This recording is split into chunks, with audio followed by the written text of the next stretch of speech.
हनुमान जी को जामवंत जी ने बहुत प्रकार से समझाया था, पर हनुमान जी ने सुना नहीं। हनुमान जी के बल का याद दिलाया, उनके पिता के बारे में बताया, पवन पुत्र हो तुम, बुद्धि विवेक बल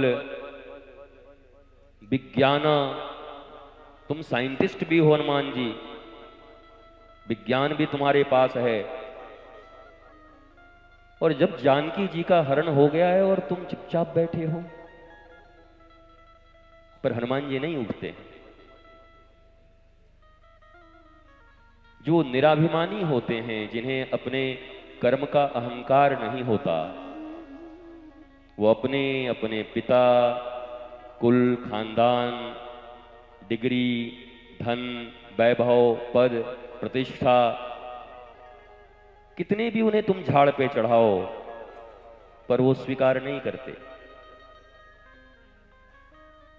पर अंत में एक बात ऐसी जामवंत जी ने कह दी कि हनुमान जी खड़े हो गए। प्रारंभ तो किया था चापलूसी से, अरे आपके जैसा कोई भारत में भी नहीं है, आप तो शान हैं। पर हनुमान जी चुप। पर जैसे ही कहा राम काज लगी, तब अवतारा, सुनत हूँ भयऊ, पर्वताकारा।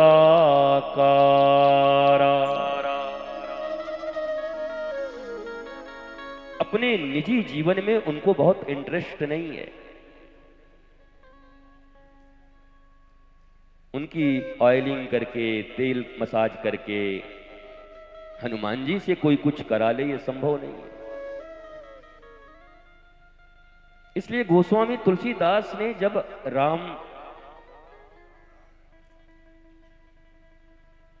गुण के बिना हनुमान चालीसा लिखना चाहा, तो हनुमान जी ने व्यवधान दे दिया था, मत लिखो। इसलिए गुरु वंदना से शुरू की और क्या कहा, वरनौ रघुबर बिमल जसु, श्री गुरु चरण सरोज रज, निज मन मुकुर सुधार। हनुमान जी का नाम कहीं आया? वरनौ रघुबर बिमल जसु, जो दायक फल चार, कहीं नाम आया? जब हनुमान जी का नाम लेकर के गोस्वामी जी लिखना चाहते थे, हनुमान जी ने नहीं लिखने दिया। मेरे राम के होते और मेरी प्रशंसा कर रहे हो।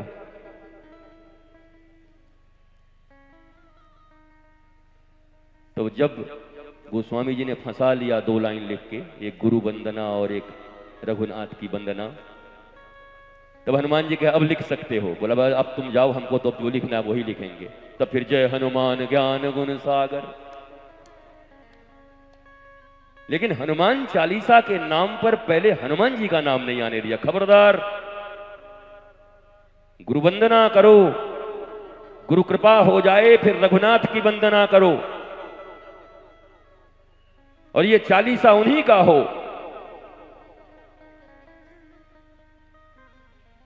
जीवन में समर्थ होते हुए, बलशाली होते हुए भी, ज्ञान गुण सागर होते हुए भी, ज्ञानी नाम अग्रगण्यम होते हुए भी, विज्ञान विशारद होते हुए भी,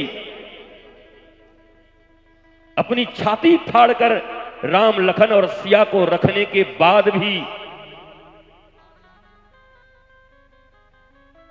हनुमान जी को अपनी प्रशंसा स्वीकार नहीं।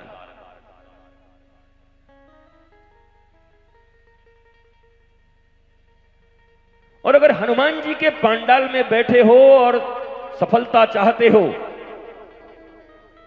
तो जो प्रशंसा का मधु है उसका परित्याग करना पड़ेगा। कोई दे तो ऐसे करके देखना, आदमी खतरनाक लग रहा है। कोई ज्यादा प्रशंसा करे ना तो ऐसे करके देख लिया करो, ये आदमी खतरनाक लग रहा है, कुछ ज्यादा ही प्रशंसा कर रहा है। हर आदमी अपने विषय में तो जानता है ना कि मैं कैसा हूं, पर सामने वाला कह रहा हो दयावान, करुणावान, गुण निधान, वो खुद को समझ रहा है मैं कौन हूं, पर फिर भी उसको अच्छा लगता है, नहीं जान पाता कि ये चापलूस है। पर हनुमान जी कैसे हैं?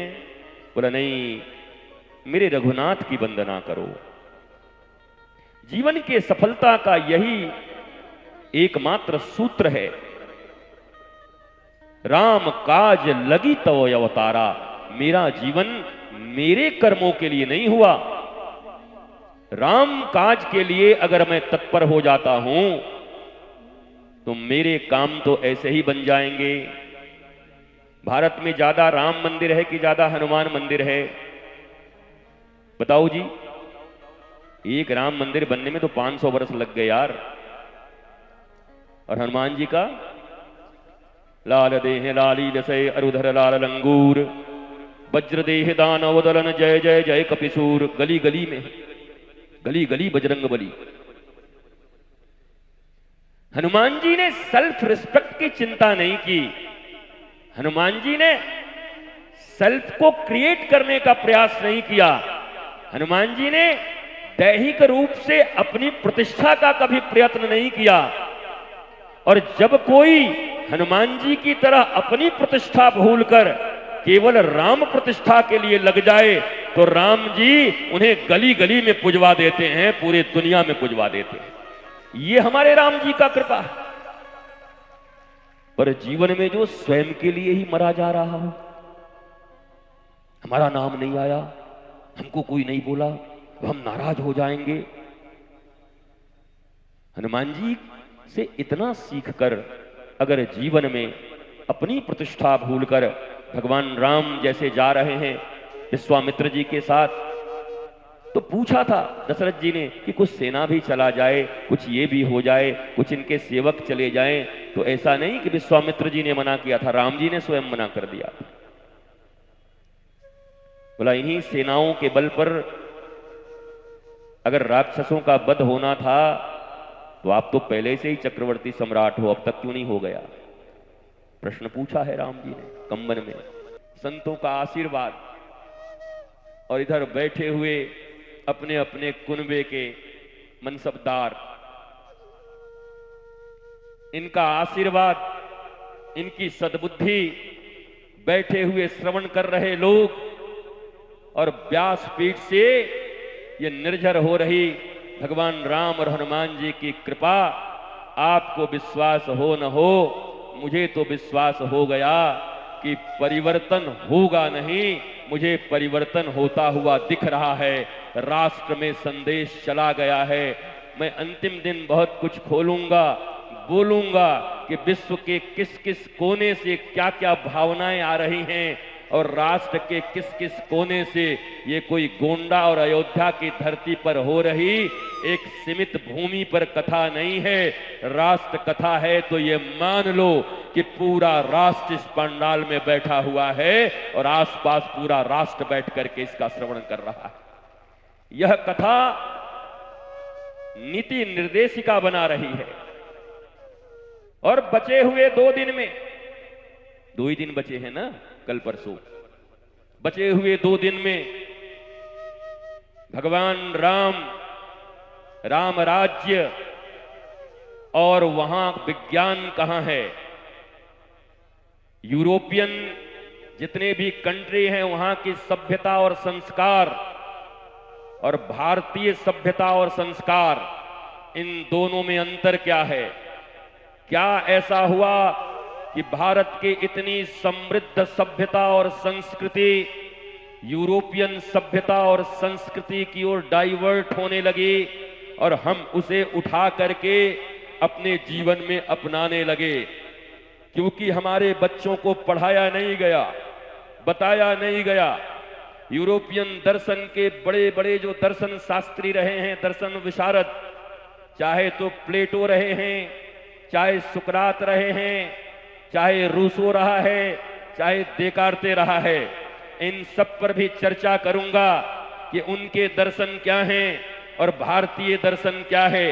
क्या ऐसा हुआ कि विश्व के सबसे ऊंचे दर्शन को आज मुंह की खानी पड़ रही है और हम पाश्चात्य की ओर देख रहे हैं, जिस दर्शन में नारियों को टेबल, मेज और कुर्सी के द्वारा संबोधित किया गया है, और जिस दर्शन में हमारे यहाँ नारियों को देवी और भगवती के स्वरूप में देखा गया है। मैं तो माताओं से भी कहूंगा, कल तुम्हारे तोते उड़ जाएंगे। जिन लंदन, अमेरिका और जिन यूरोपियन कंट्री का पक्ष तुम लेकर के उनके जैसा बनने का प्रयत्न कर रहे हो, कल तुम्हें उस दर्शन से मैं परिचित कराऊंगा कि वो महिलाओं के विषय में क्या सोचते हैं। पूरा यूरोपियन कंट्री इंक्लूडिंग यूएसए, उसके दर्शन क्या है माताओं के प्रति और भारत के दर्शन क्या है माताओं के प्रति। मुझे विश्वास है कि जो लोग बिना जानकारी के अज्ञानता में उधर झुके हुए हैं, कल के बाद इस पंडाल में उमा पार्वती, महादेव, सीताराम, राधा श्याम इसकी गर्जना होगी और भारतीय माताएं सुनीति की तरह ध्रुव और कयाधु की तरह प्रहलाद और जीजाबाई की तरह शिवाजी को जन्म दे करके और महाराणा प्रताप की तरह लोगों को खड़ा कर देंगी।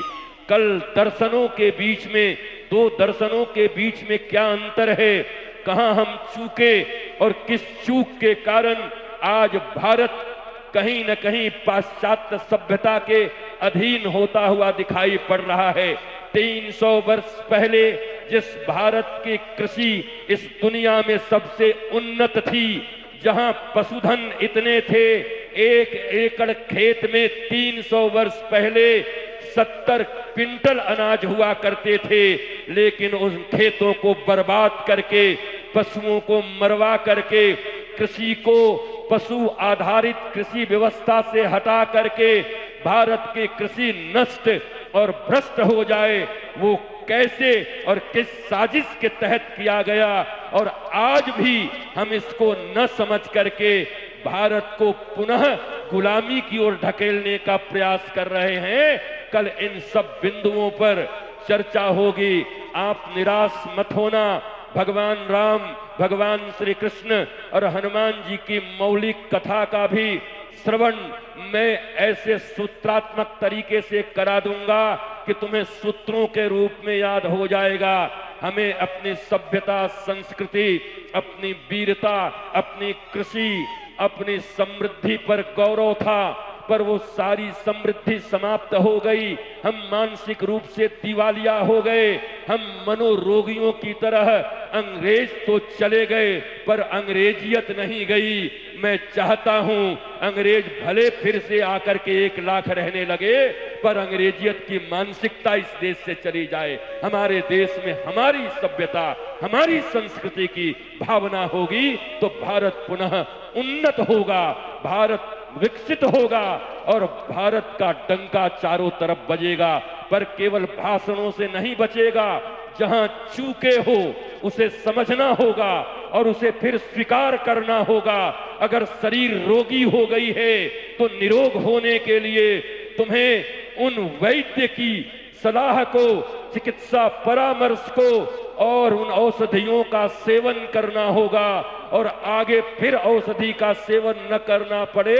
जैसे हनुमान जी ने कहा, जब माता जी ने हनुमान जी को कहा कि मैं तुम्हें अष्ट सिद्धि नवनिधि का दाता बना रही हूं, तो हनुमान जी ने इनकार कर दिया। बोला, माता जी मैं आपके पास ये सिद्धि, रिद्धि और निधि लेने आया हूं क्या? मुझे नहीं चाहिए। सीता जी ने कहा, कैसी बातें कर रहे हो? अरे एक सिद्धि पाने के लिए लोग न जाने कितने कितने वर्षों तक तपस्या करते हैं, और हे हनुमान मैं तुम्हें पुत्र के रूप में मान करके अष्ट सिद्धि और 9 निधि तुम्हें प्रदान कर रही हूं, और फिर भी तुम कह रहे हो कि ये कम है। हनुमान जी ने विनम्रता से कहा, माता जी ये तो आप दे सकती हो, परंतु मूल जो धन आपके पास है वो नहीं देना चाहती हो। मुझे आपसे इससे भी एक ऊंची चीज चाहिए। जानकी जी ने कहा, इससे ऊंचा क्या होता है? तब हनुमान जी ने उनको कहा, क्या कहा अष्ट सिद्धि नौ निधि के दाता, असबर दीन जानकी माता। हनुमान जी ने कहा नहीं चाहिए। बोला क्या चाहिए? बोला राम रसायन तुम्हारे पासा, सदा रहूं रघुपति के दासा। मुझे ये अष्ट सिद्धि और नौ निधियां नहीं चाहिए मां, मुझे राम रसायन चाहिए। औषधि तब लगती है जब मनुष्य बीमार हो जाता है, रोगी हो जाता है, और रसायन इसलिए लिया जाता है कि रोगी हो ही नहीं। हनुमान जी कह रहे हैं मुझे बीमार नहीं होना। राम जी के शरण में रहकर और जानकी का पुत्र बन करके भी अगर मुझे बीमारी आए तो धिक्कार है मेरे हनुमानत्व पर, धिक्कार है मेरे ज्ञानी नाम अग्रगण्यत्व पर कि मैं ज्ञानियों में अग्रगण्य हूं, धिक्कार है मेरे बुद्धि बल और विवेक पर कि मैं जानकी जी से सिद्धि रिद्धि और निधि मांगू। हम मंदिरों में खड़े हैं भिखारियों की तरह, छोटी छोटी डिमांड लेकर। जरा सोचो, हनुमान जी को सारी सिद्धि रिद्धि निधि मिल गए और उसे ठुकरा दिया। जानकी जी ने कहा था कि मैं तुझे दे नहीं रही हूं, बल्कि तुझे डिस्ट्रीब्यूटर बना रही हूं, जिसको चाहे उसको दे भी देना, केवल तेरे पास नहीं है। फिर भी हनुमान जी ने कहा मां, मुझे एक चीज देना चाहती हो तो बस यही दे दो, राम रसायन तुम्हारे पासा, और सदा रहूं रघुपति के दासा। ये दास भाव है हनुमान जी के भीतर। और इस राष्ट्र का निर्माण, परिवार का निर्माण और व्यक्ति का निर्माण तभी होगा जब हम में भी वही दास भाव आएगा। और आज मैं कौन लोग किस भाव से देखते हैं मुझे पता नहीं। एक पिता, एक गुरु का हृदय मानो छल छला गया हो, जिनको देख करके लोग उनकी तरफ भागते हैं, मिलते हैं, करते हैं। आज उनके दास भाव को अगर कोई देख ले कि वहां से आते समय एक पुत्र के ऊपर, मस्तक के ऊपर बिहारी जी की पादुका, तो एक पुत्र के मस्तक के ऊपर में गुरु पादुका, और लेकर के जब पांडाल में आते हैं उसी समय हृदय ऐसा हो जाता है मानो भगवान राम और हनुमान जी ने सारी कृपा हमारे पुत्र के ऊपर कर दी है। सब कुछ कीर्ति यश पताका, और न जाने अब कितने अनंत लोगों का मंगल होना है। यह भाव कहां से लाओगे?